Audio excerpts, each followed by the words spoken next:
thinking about this question of creativity and writing, and I wrote Authors of the Impossible as I thought I was writing Mutants and Mystics. I really did. I thought I was just writing the introduction and maybe chapter one, and it turned into this whole book and this whole theory. And then I wrote Mutants and Mystics after it. But the basic idea is that paranormal events are inevitably stories, and they happen to people because of particular plot lines and because of a kind of creativity that's, I think, largely unconscious. Well, I think it's entirely unconscious, actually. And by unconscious, I mean it's not in the control of the person. Things that just happen to the person. And if you talk to somebody who's had a paranormal experience, they'll say things like, it was as if I was in a movie, or it was as if I were a character in a novel.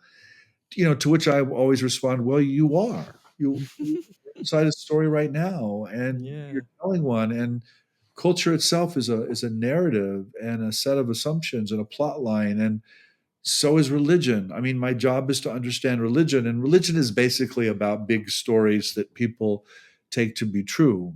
And so I began to realize that, and I was sitting with a lot of scientists, Todd. I had spent months and months at Esalen sitting with physicists and geneticists and neuroscientists trying to study the paranormal, and they were always looking for a mechanism, and they were always looking for some kind of material reason. And I was like, well, what if there is no mechanism?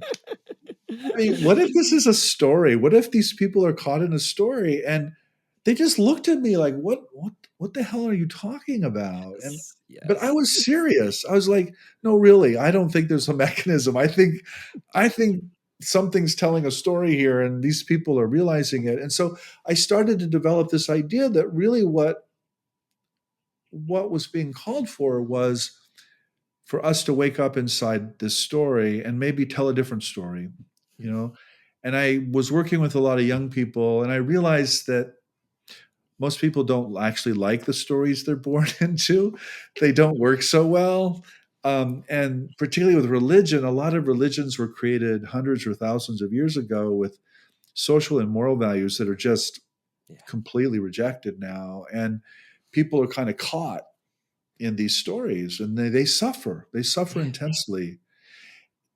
And I felt like, okay, well, what we're really being called to do is tell a different story. And so I turned to fiction and comics because I thought, oh, these are super creative people. Maybe they can tell us something. And what I found was that some of the most creative people in those worlds are precisely the people who have had paranormal experiences. Yeah. And I was like, oh, that is so interesting. And I began to suspect that paranormality and creativity were deeply connected. They were not separate. These were not.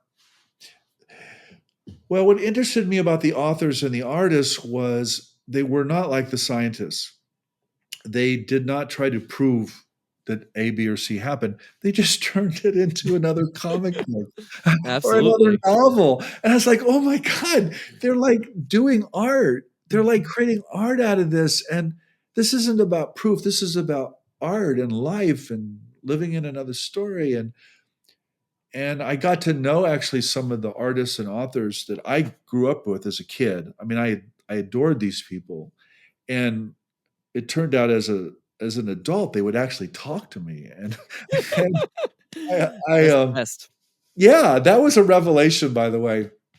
And I read that, I read their journals and read some of their books, and I was like, oh, okay. And so I wrote Mutants and Mystics. And the basic argument of that book is that the superpowers are real, and that people actually do have these abilities and these powers, but that what these artists and authors are doing is they're taking this real world capacity and they're exaggerating it, and they're putting spandex on people and blowing stuff up, basically.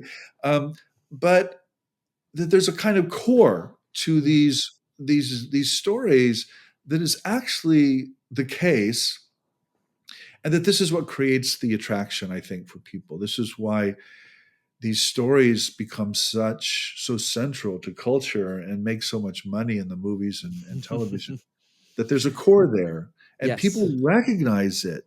People are like, oh, maybe not consciously, Todd. I'm not saying that we're sitting around recognizing ourselves in on Netflix or in the movies, but we kind of are. Yeah, Um, totally. yeah, and I also realized that you can't talk about these things in politics. You can't be a politician and talk about your UFO sighting. You also can't talk about your precognitive dream in a church or a synagogue or a temple. And I realized, but you can turn these things into art and do it in entertainment as a today as a video game or a television series or something you watch. I was like, oh, okay, that's what our culture is going to allow, but they're not going to allow it to be taken too seriously in these other modes. And so I wrote the book, kind of thinking, okay, well, what is this story that all of this fiction and all of this science fiction and all of these, what is the bigger story that they're telling? And so I organized the book around what I called these myth themes and tried to lay out what I think the bigger story is. Yeah.